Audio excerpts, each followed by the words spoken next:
Good morning and welcome to another edition of First Fridays with the FBI. I'm your host, Monica Tucker. And today, guess what? I actually have someone who's going to share a real local issue with us, and we're talking about white collar crime violations. And with me right now, I'm going to be introducing FBI El Paso Special Agent Jeffrey, and I know I'm not gonna get this right. I got it right. Jeffrey Reisinger. Welcome to the show. Thank you, Monica, for having me here. Happy Friday to everybody. And my sincere apologies to those that are looking at me on video and seeing the real live version of Milhouse from The Simpsons all grown up. Well, welcome. I'm so glad. I love your sense of humor too. Well, tell us a little bit about yourself. So I've been with the Bureau since 2012 here in El Paso, and I've worked violent crimes against children, white collar crime, as you're going to hear about. And now I'm currently working cyber investigations. And so I've been able to do a lot of different things here in El Paso, which has been great. See a lot of different people within the community and interact with them and get to do a lot of good casework. Okay, great, great. And of course, I'm very excited about this because sometimes people just don't believe these things happen in El Paso, and you're here to dispel that myth for us. Sure. Okay. So tell us about this crime. You know, what kind I know you're talking about the atomic container homes. So tell us about what kind of business this was.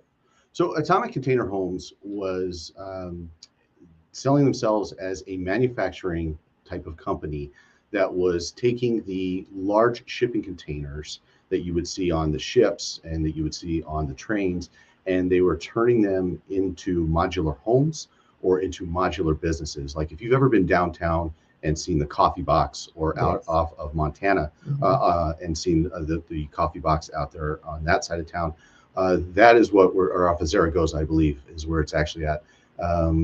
Those are the types of businesses we're talking about, and that's what they were purporting to be able to do here in El Paso. Okay. So how did the case start?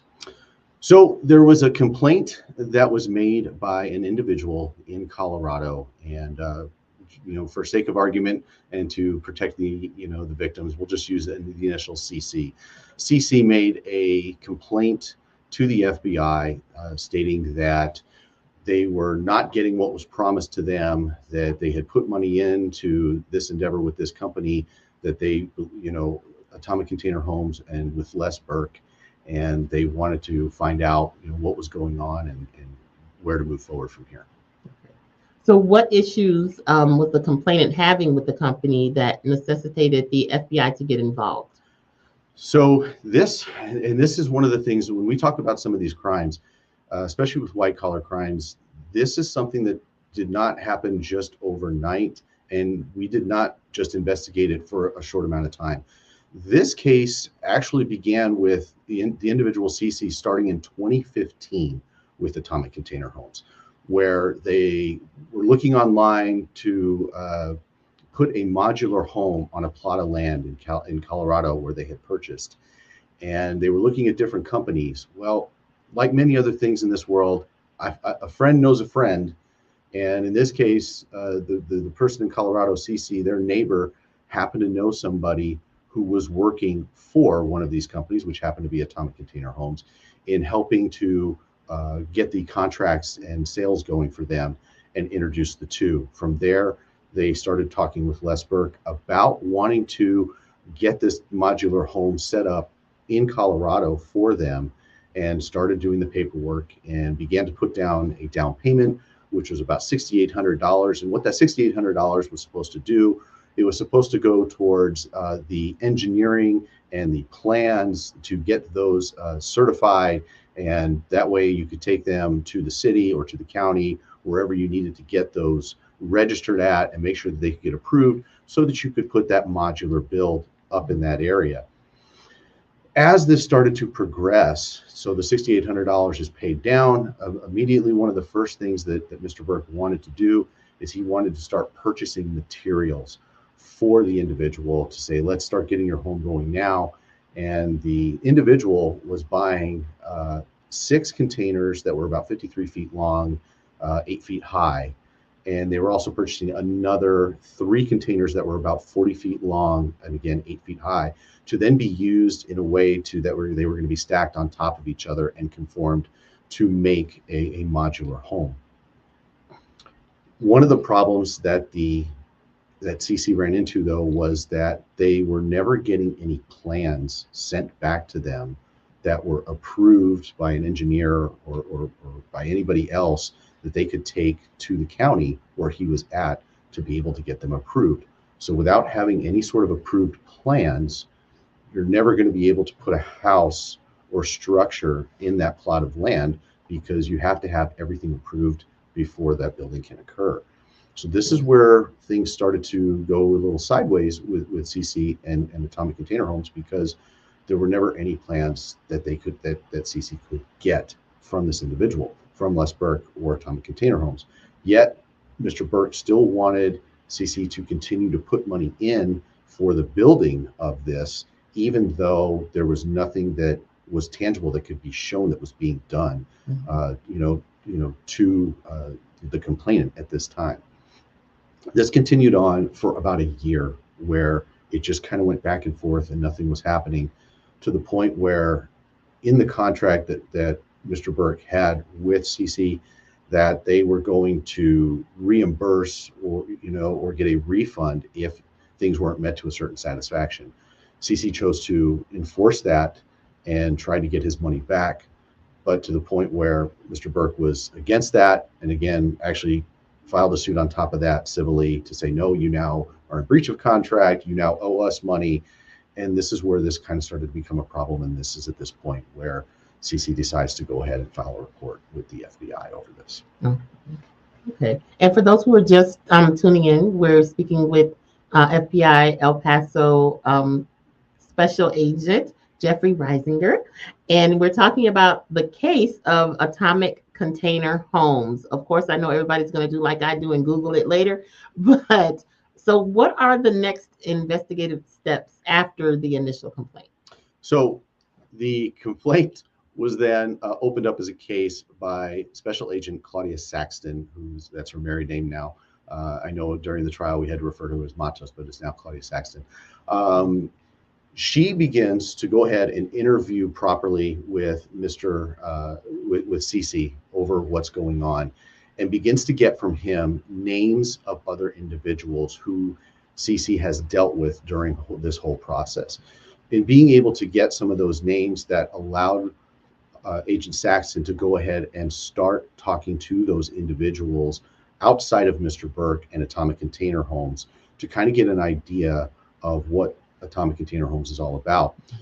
The other thing that Agent Saxton started to do was, as a younger agent, utilize that internet, and she went on the internet and started to find a plethora of information, to include the fact that Atomic Container Homes had a website, which she began to take screenshots of everything that she was seeing on the website in that time frame, because that became very important, because as we said, this investigation actually took a few years to conduct, and the website actually changed over time. So it was actually very good of her, on her part as an agent, to get the screenshots of what that website looked like during that certain time frame of when the investigation started to later on, before the investigation gets to a point where we get to an indictment. She's been doing interviews now. She's starting to find through the Better Business Bureau, through another website called ripoffreport.com, she's able to find other people who have made claims against Atomic Container Homes and interviewing them as victims as well. And she is also starting to do surveillance of the area where Atomic Container Homes has their business and everything, and starts to go from there. And you're starting to see this case start to build and build and build. Okay. So did Agent Saxton begin to see any patterns emerging as she spoke to victims and continued in the investigation? Yeah, absolutely. And the patterns that we started to see was pretty much the same thing, is that $6,800 that was going in for plans and renderings and drawings and everything else starts to starts to, and I know people may hear that or not hear that, but there's something on the other side of the wall. There is the plans and drawings that started to become one of the main linchpins of what was going on with atomic container homes, that they would say that they're going to do them, but nobody was ever able to actually get these plans back to them so they could submit them for proper approval, so that they could put one of these modular homes where it needed to be. One of the other things they started to notice as well, Agent Saxton started to see, there were two main players in this. There was Les Burke, who ran Atomic Container Homes here in El Paso, but there was also another individual by the name of Ethan Day.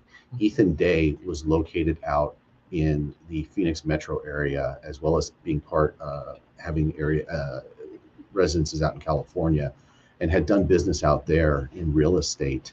And he was also involved with Atomic Container Homes as well. Okay.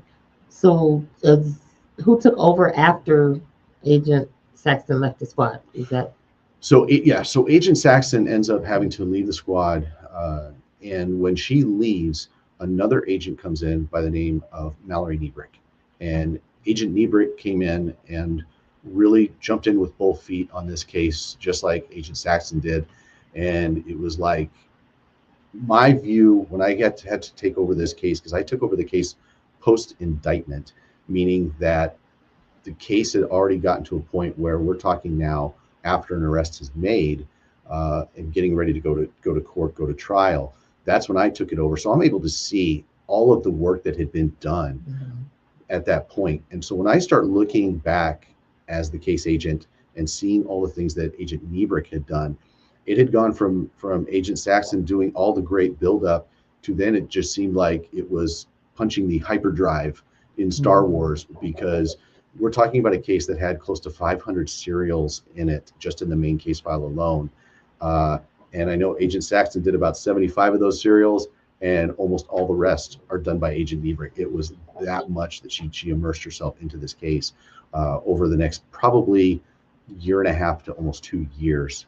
And while she's working on the case, she's now getting surveillance teams to now go out and watch what's going on in Atomic Container Homes, or watching where Mr. Burke is, and things like that.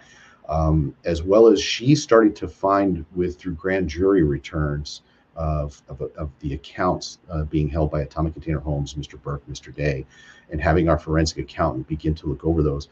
Our forensic accountant that we had in this case was a former detective for the El Paso Police Department Financial Crimes Unit, who became a forensic accountant for us by the name of Nicole Ram, who absolutely was stellar in what she did and the products that she was able to produce with what was going on with the accounts.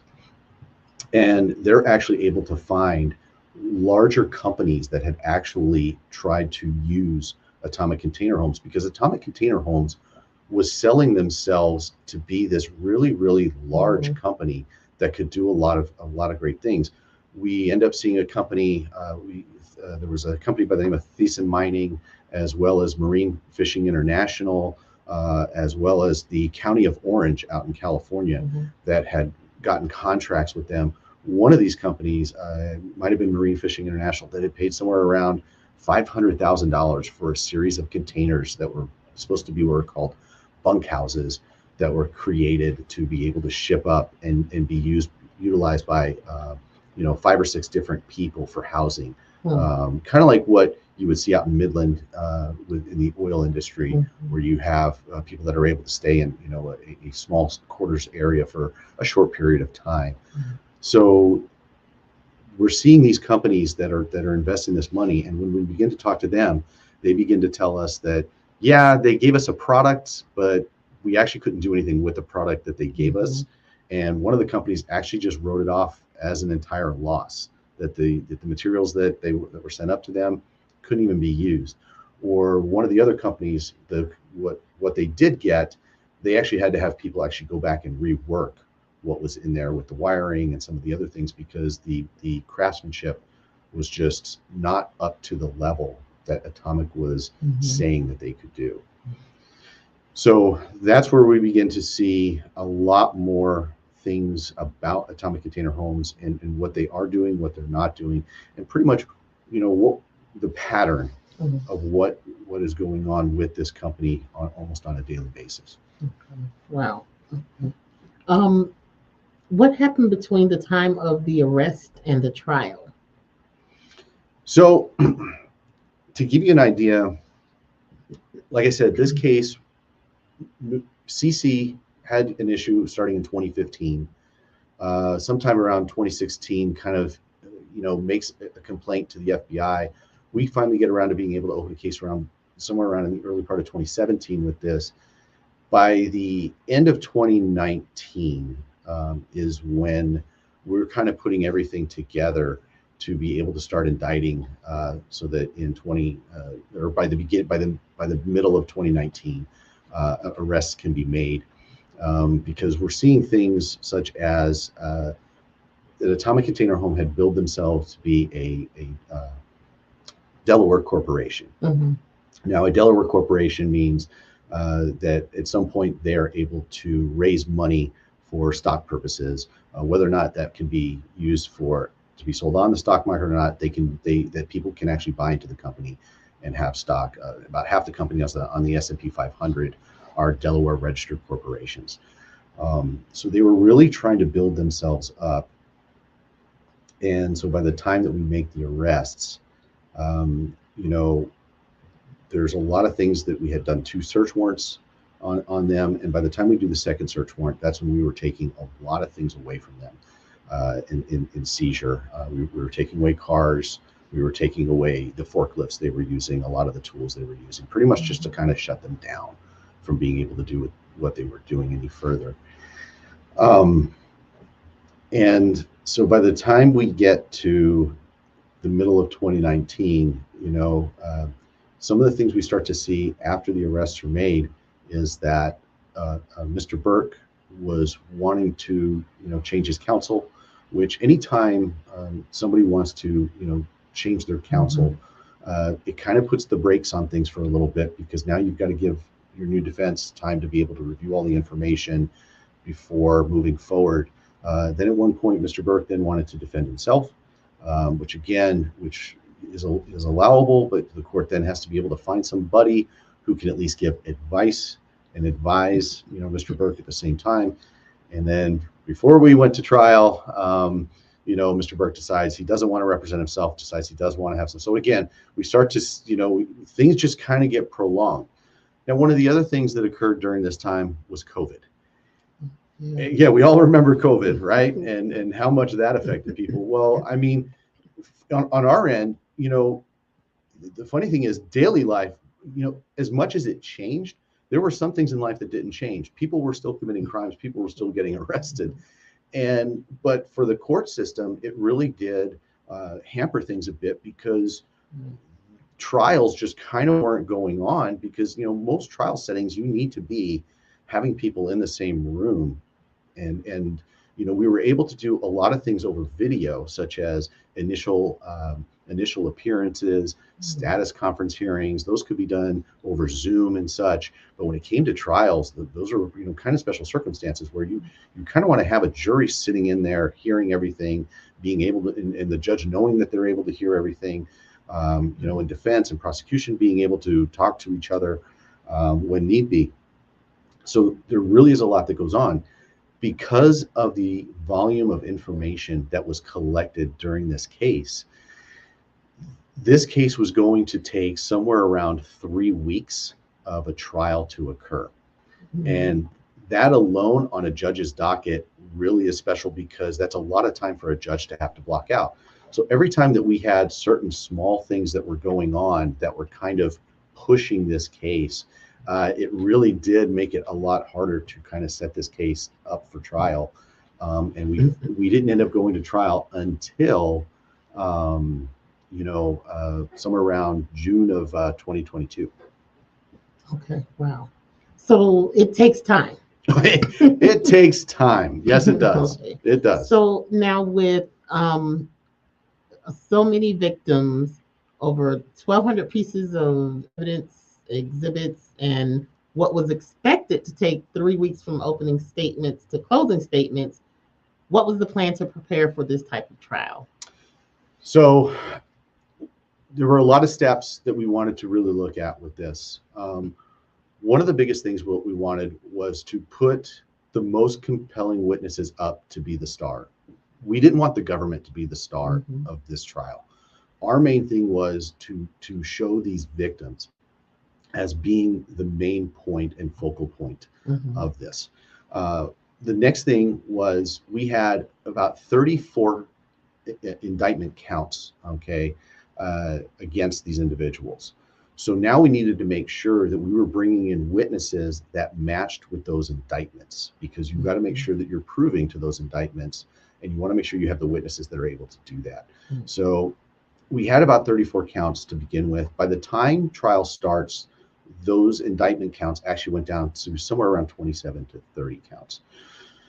The next thing we had to do was the pretrial interviews of those victims and find out, all right, which are the ones that we're going to want to bring up first.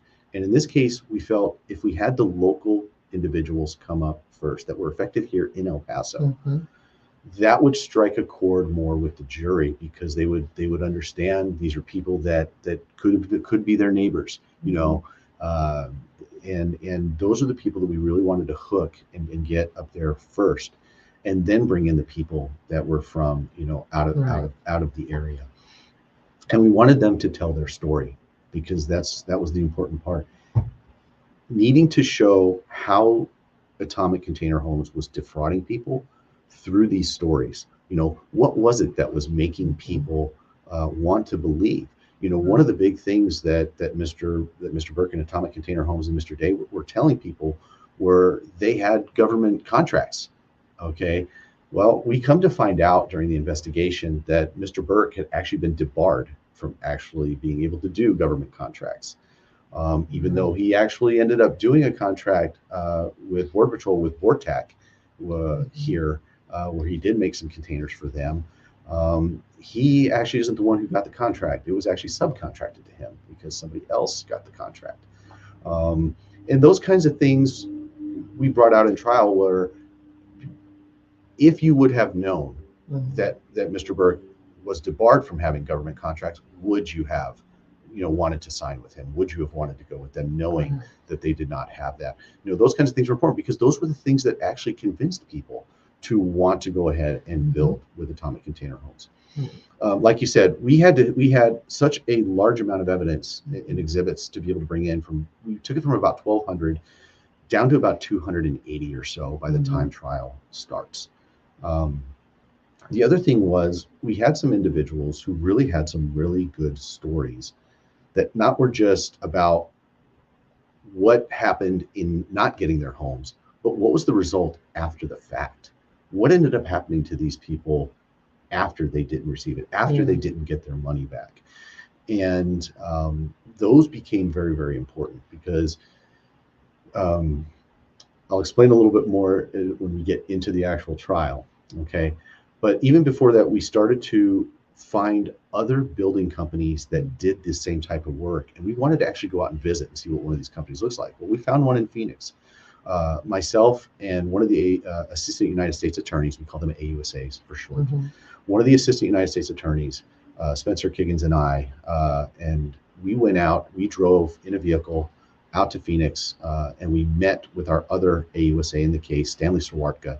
Stanley Sawartka was the number one. Spencer Kiggins was the number two on the trial. And we went out to one of these companies out there in Arizona, and it was a total night and day difference from what we saw with Mr. Burke's organization to what we saw with the company out in Arizona. We are talking almost an assembly line type of project, where it was a large, we had to be driven around in a golf cart to see the different areas where they were building. And you could actually see in stages how things were being built, the type of people that they had working on certain parts of everything. And then having them explain, you know, the two different sides of how they put things together, you know, from when it gets done here at their building site to when the finishing touches have to be done once it gets actually done on site and then it gets inspected on site. There was a lot of things, a lot of loopholes that we really weren't aware of that they were able to answer for us, so that when we went into trial, we had some of this information ready to go. Wow, that's a lot. I have so many other questions, but I know I don't have the time for all of them today. But I'm going to revisit it because I have questions, and it's probably would be about 20 of them. So I'm going to go right into just asking. So when the trial starts, what happens? How does it go? So we bring on, the government puts their case on first after opening statements, and we chose to bring on Agent Saxton and Agent Niebrick first. And the reason why is A, they were the main case agents on the case. B, we were trying to get in most of the exhibits through them. It was almost very dry in hearing their testimony, because they're just giving facts. They're giving facts about the things that they did during the investigation to bring these exhibits in. That way, when we were finished with them and started to bring in the victims and have them give their testimonies, we don't have to stop and try to introduce exhibits and break that momentum that we have going with that individual. So we were just ready to just boom, pop that exhibit down and have them continue on and tell that story as they were telling it. So we had Agent Saxton, Agent Niebrick go on, and then we started to bring in the victims. Okay, and it's very telling when you're sitting there and you watch a jury listen to some of these stories. One of the individuals, the second chair that I had for myself on this case, was a former Office of Inspector General. He used to work for them as a supervisory special agent. He's now working for us as a task force officer by the name of Eric Ben. He went to pick up one of the victims who was from out of town and who had stayed over at a hotel overnight here. And when he picked her up at the hotel and brought her in so that we could interview her before she went on the stand, asked her, "So how did you sleep last night? How was the hotel?" And she tells this story about, "Oh my gosh, it was amazing. It was the greatest thing. I finally got to take a bath. It had been 2 years since I got to take a bath." Well, what we find out in her story as she starts to tell is that she had sold her house here in Texas to go live back in Prescott, Arizona with her daughter to help raise her kids. And so she had gotten a piece of land out there where she was going to put one of these modular homes. And of course, just like everything we found out, nothing was ever really moving with Atomic, but she finally had something delivered to her. And it was pretty much just a container where they had cut out a hole for the door and put a door in, cut out a hole for a window. There was a window, no electricity, no AC, no heat, no plumbing. And she was pretty much just using a bucket to go to the bathroom. Oh my God. And the jury, when they heard that, from this grandmother, just, you could hear the audible kind of gasps, coming from them. Wow. And we saw with a couple of other of the victims, one of them being the County of Orange. County of Orange had actually set up a contract where they wanted to have one of these modular builds for bathrooms for the homeless to use. Right. Okay. And they wanted them done a certain way and be able to have them created so that the homeless could use these. And turns out Atomic Container Homes was taking pictures of a build and sending those pictures over to County of Orange and telling them, yeah, here's how your build is going, and showing these pictures. Well, ironically, we saw that there was another victim in another state, an individual having their home built, and Atomic Container Home sent them the same pictures. So when we talk about this during the trial, we bring up County of Orange, and then we bring up the other victim, and we show them that the photos are identical to what was being done. Again, you hear the jury just like, giving the audible groans of seeing what was going on. Oh my gosh. Okay, but I did have another question, but before I go there, because this is it being local, it just like hits home. Absolutely. So, Absolutely. but what can you add anything else, in closing about the case? So to give you an idea, you know, this went to the jury. Jury can, you know, went back and deliberated for about 3 to 4 hours, if I remember correctly, and pretty much came back with guilty counts. Each of them had Mr. Day and Mr. Burke, one count of conspiracy, 12 counts of wire fraud for each of them, 8 counts of money laundering for Mr. Burke, 9 counts of money laundering for Mr. Day, 2 counts of tax fraud for Mr. Burke. This is where, and mostly in white collar cases, the judge would then kind of call it, release everyone, say, all right, come back for sentencing. Because of the amount of time that was going to be imposed potentially on Mr. Day and Mr. Burke, both individuals were actually remanded to the custody of the marshals right then and there to start serving their sentence. So when it came back time for sentencing, because the sentencing on this, most people think that white collar cases, you know, 12 months, 36 months, you know, 48 months. Right. Mr. Day ended up with 101 months, and Mr. Burke ended up with 240 months. So those were actually quite significant. And the restitution was estimated at about 1.55 million for this case.